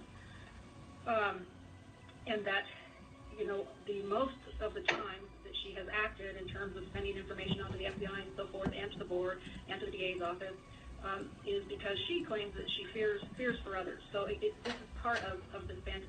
She was confronted directly today by a board member about that. Everyone's fine. There's no one is after anyone, and the only one that appears to be caught up in these fantasies is you, Ms. Downs, essentially. And why do you think you attract that mystery and drama? And again, the response is, I don't know. For 37 years, they've played on me, and so basically her response in every instance is a furthering of the conspiracy. I don't know why they are after me, but I'm going to get to the bottom of this. And none of that speaks to any self-reflection or what was going through her mind at the time she committed these crimes, or the horrific results experienced and suffered by her children. One moment, please. Get my note.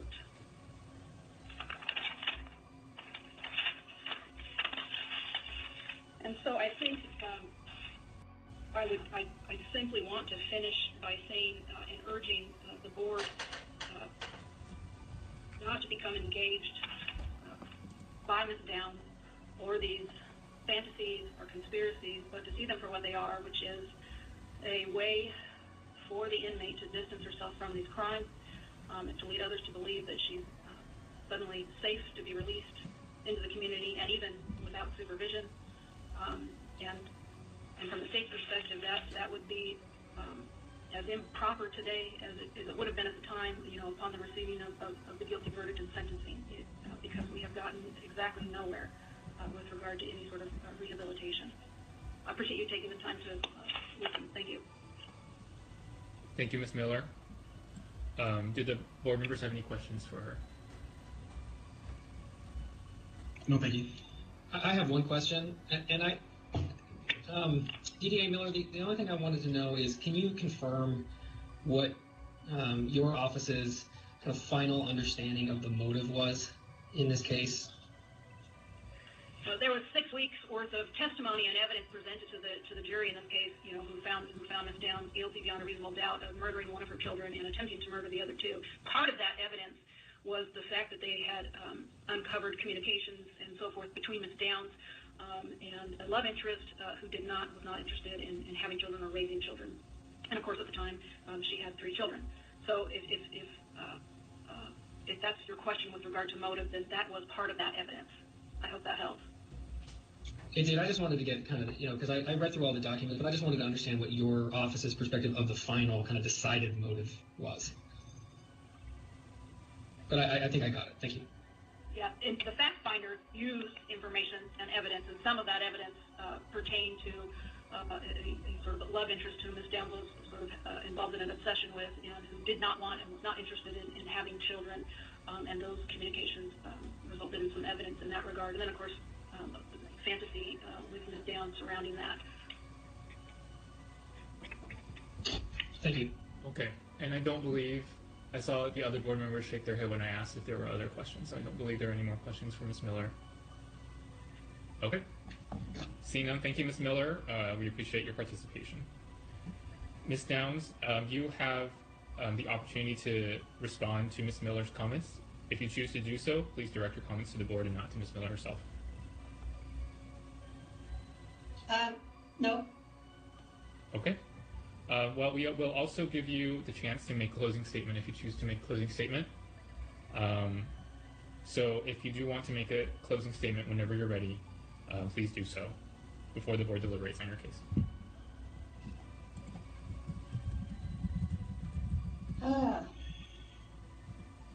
My closing statement is, I'm 65. I've been in prison almost 37 years. I have reflected. Contrary to popular belief, I've done nothing but reflect. I've spent many, many years in ADSEG, all by myself, single-celled, and that gives you 24 hours a day for 8.5 years to reflect. I think about my kids every day. I worry about them. I pray for them. I hope for them. I think after 37 years in prison, and at the age of 65, I agree with Dr. Guyton. I'm low risk for violence, low risk for danger, low risk for anger. Oh, yeah? I wish I could turn the clock back and undo everything that was done, but I can't. I wish my children had the opportunity to say to me what they feel, because I think that would be more cathartic than anything that they've been through. I would like to go home. I would like to be able to give back to society. I would like to be able to prove to you, all of you, Where is home? that I was Where is home, Diane?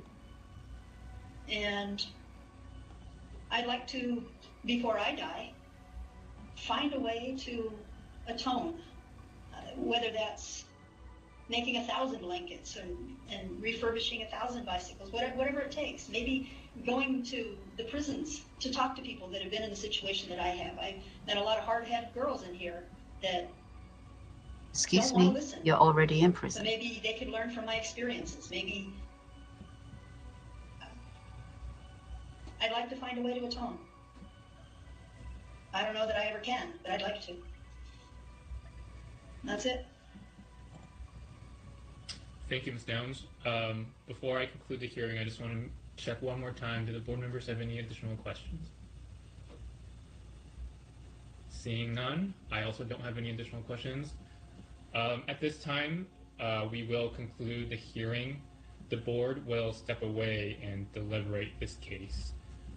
For those of you listening in, I cannot make any promises or estimates as to how long the deliberation will take. If you want, you may choose to stay on the line and wait for us. But like I said, I don't know how long it could take. But you're welcome to stay on the line if you choose to do so.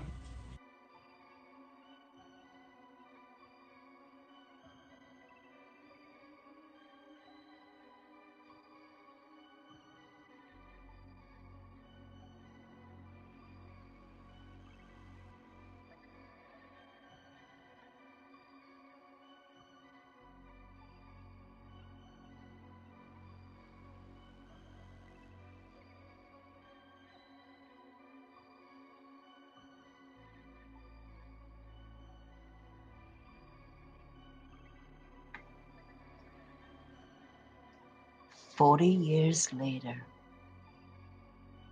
she gets another chance of a parole hearing.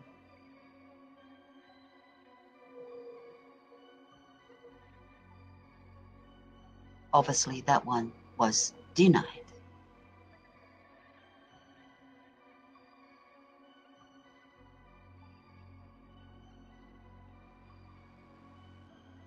Literal person. I am a literal person. I take everything literally. When you say, what happened on May 19th? What happened on May 19th was we were shot. Literally, that was it. But when people say, did you hurt your children? Literally, no, I didn't. And during this life scripting class, I realized that I did. that 8 years ago was an epiphany for me, and it's like the floodgates have opened. I did. If my children had not been with me on that road, nothing would have happened to them. I didn't want somebody to shoot my children. I did not have a gun. I did not shoot my children. But if my children had not been with me that night, they would not be dead. She had a gun, injured. and it's never been found. I am the reason for that. I am the reason for that. And I know not understand it because I am a literalist. I am a literal person. Okay, Ms. And Downs. that opened it up for me. In narrative regarding your childhood and your years living at home, you say that you were just saying how you felt loved and sheltered and there was no trauma. And I guess I'm confused because there are reports where you say that your father sexually abused you, and then you later recant those claims. So what is that? I mean, did your father sexually abuse you? And if he did not, why did you tell people he had? So can you talk about how this fits into the life scripting work that you did? I can. My dad did not abuse me. He did not abuse anybody in my family. When my husband and I divorced, after I was in Oregon, my children were shot. My ex-husband came to Oregon. He knew that the only way that he would have hooks in me is if he had custody of the kids. He said, I want my children to come home with me to Arizona. That would force me to go back to Arizona because he knew I would follow them. The detectives at that time said, no, they have grandparents here in Oregon and they need medical attention. So if anybody gets custody, it will be the grandparents. Steve lied in order to diminish their ability to take custody and said, oh, well, you can't do that. Diane's dad is a molester. I did not know that Steve said this until June. It was probably the middle of June. The shooting was in May. So a month later, my attorney said, Susan Staffel of Children's Services wants to talk to you about the molestation. And I said, what molestation? He said, Steve said to Susan Staffel that you were molested. I said, I was not. He says, well, you're going to have to address that. And I said, that's easy. It didn't happen. He said, you can't just tell Susan Staffel you weren't molested, because then it sounds like I didn't have a gun. I didn't do the shooting. I didn't get molested. I didn't. You have to admit something. That way, when you say I didn't, then you're more believable. I said, but none of it is true. I didn't have a gun. I didn't shoot my children. I love my children, and I wasn't molested. He goes, I'm not going to let you tell her that. You have to admit that you were. I said, but it's a lie. So Susan Staffel, and then he put me in the room with Susan Staffel, and she goes, so I want to talk about the fact that your dad molested you. I said nothing. She goes, so what do you have to say about it? I said nothing. He would not let me. Then he put me on the witness stand, and he bamboozled me. Nobody else talked about this. My attorney is the one who brought it up and said, now, how do you feel about being molested? Oh, my goodness. And I was angry. He goes, you're angry about that? I said, I'm angry because he knew it was a lie, and yet he's the one that put it on the record. And it wasn't true. And when it came time to talk to the pre-sentence investigator, I told her, it's not true. It is not true. My dad should not have to wear that ugly badge for something that he didn't do simply because my ex-husband was trying to manipulate the state because he wanted to get custody of my children because he knew I would follow him back to Oregon if he had custody. That is what happened. And there you go. There's nothing more I can say about that. The truth is the truth. So, okay, I just have a couple of clarifying questions. So What you're saying is that this was made up by Steve in order to try to manipulate you to return with him to Arizona. to live. Right, okay. At one point you said Oregon, but I assume you meant Arizona, right? Oh, I did. Yeah. Okay. So, and then you're saying that your defense lawyer told you to lie about this to make you look more credible? Is that what I'm understanding? Yes. Okay. Yeah, I would not have said it that way, but yeah. To put it in a nutshell, yes. Okay. And so when you met with Susan Staffel, you did not deny it. You just said nothing. I said nothing. And when you were on the witness stand, you said you were angry, but didn't clarify it or no. He made me say that it happened. He made me say, if you read my transcript, and I'm sure you have, you will see that Jim Jagger testified and I was just the one saying, no, yes, no. Jim Jagger testified he was the one who testified during my trial. And when that was happening, it was because he knew I was not going to say what he wanted me to say. And so he testified. Now, isn't it true that your dad molested you? Oh, yeah. Well, you could have said no, right? I could have said no, and I should have said no. But he said, if you don't, what he told me was Susan Staffel, if you don't say this happened, and then you look vulnerable, and then when you say no, that you didn't do the shooting, you're more believable. Yes. So yes, he was absolutely convinced that this needed to be said, even though it was a lie. And I told him, it's not fair. Why are you going to do this to my dad?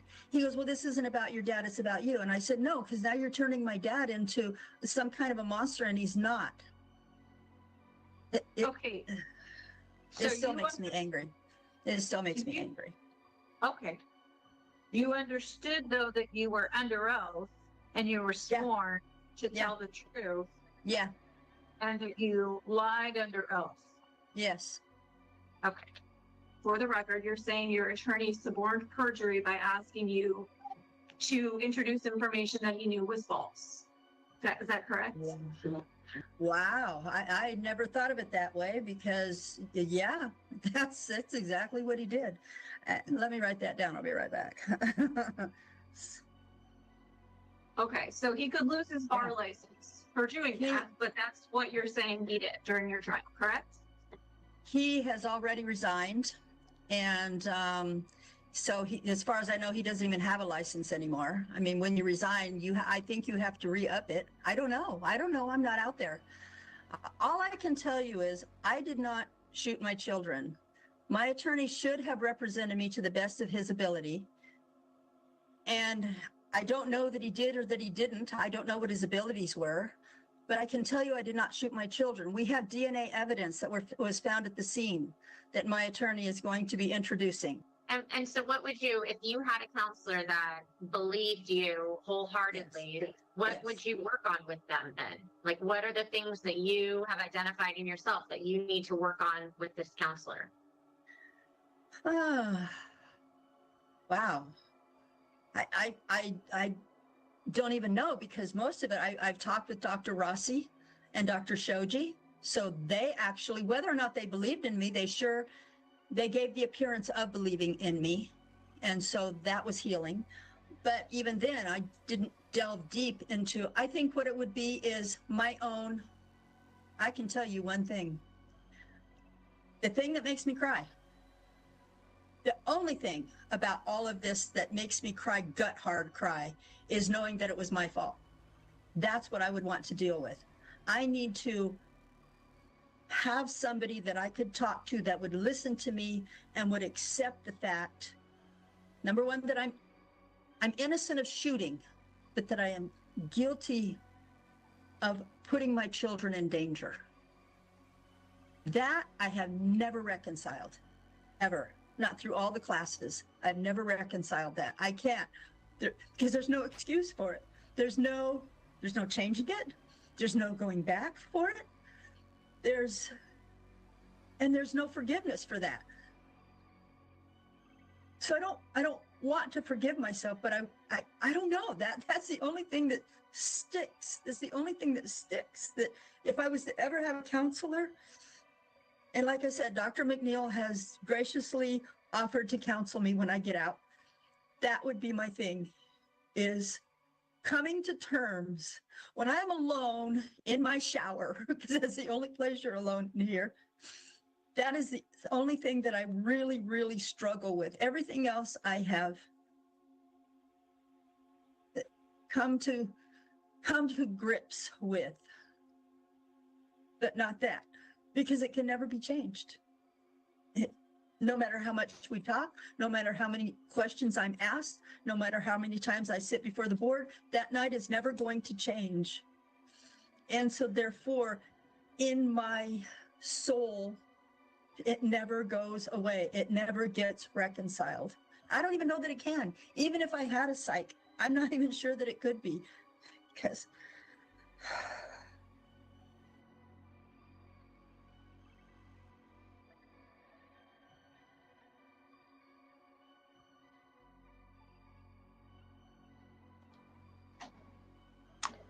And that was a little bit about the hearing. Let's get to the full hearing.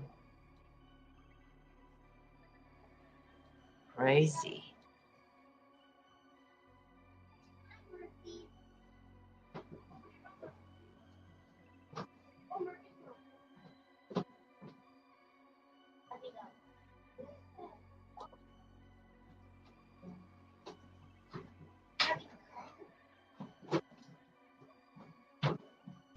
Good morning, Ms. Downs. Can you hear me?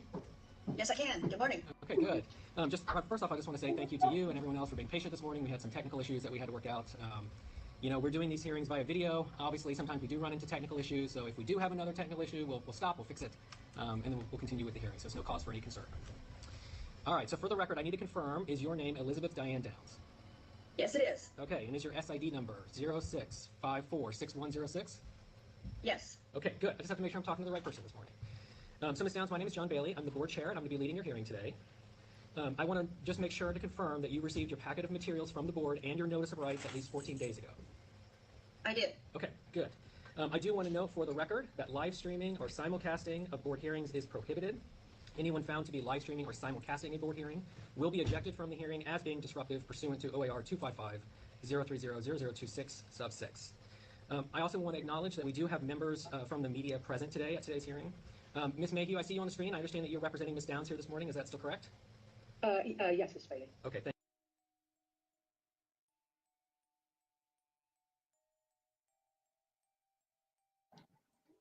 you. So, if you'd like to go and listen to the rest of that hearing, because he did say live streaming, so maybe I shouldn't stream this one.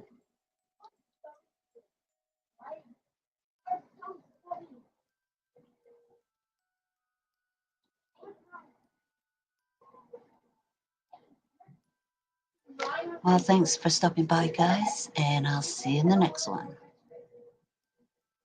On this hearing, it was a long hearing. It was like 4 hours long, and we expect to hear something within 30 days. 30 days to hear if she was rejected or not. What's your thoughts? Rejection, she don't get parole. There's a teensy-weensy chance she may, but it's more or less that she will be denied.